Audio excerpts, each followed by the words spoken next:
The outlook for our economy continues to be promising as businesses in lockdown reopen, but the global backdrop is as complex as ever. Our latest forecasts a quarter of the way through the financial year.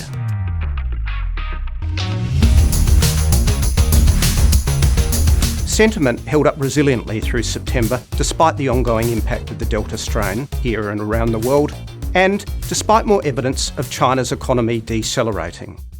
The stress in China's real estate sector briefly saw a risk-off mood hit the markets, but the recovery in the price of iron ore suggests that financial markets are pricing in that impact as being ring-fenced and not a contagion event.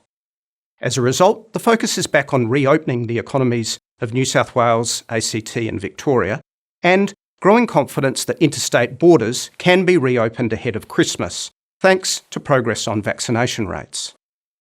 Consumer confidence is just above its long-term average, which is remarkable given the stress and trauma of the COVID era, and given the fall in employment we're currently seeing until we've fully reopened.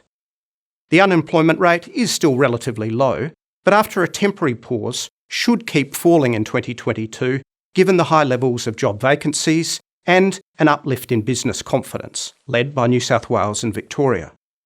Skills shortages are in focus ahead of major infrastructure projects that will ramp up next year, which does seem at odds with the RBA predictions that wages growth and inflation will remain subdued until 2024. Energy prices have risen sharply, with oil at a 7-year high and gas prices impacting Europe and China in particular.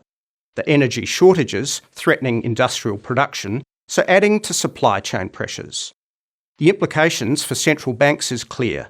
Official cash rates will need to rise more quickly to address inflation risks. And term rates, especially 3 years and beyond, have risen sharply, reflecting this likely outcome. The big question is whether inflation will just be driven by these factors, or if wages growth will also help, adding to a more sustainable growth and a more balanced and prosperous 2022.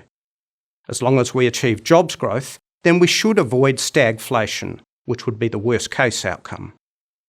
A key positive for Australia in these rising commodity prices is the impact this is having on trade and exports.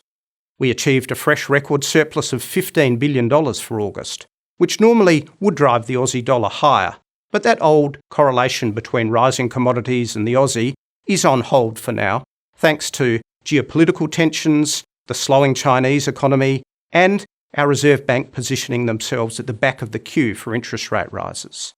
So, while we still expect strong demand for commodities ahead, a resilient rebound for our economy, and ultimately RBA rate hikes in 12 to 18 months from now, the Aussie dollar will probably take time to reflect these positives. It's going to be a bumpy and uneven recovery, even though our GDP is expected to grow at least 5% through 2022.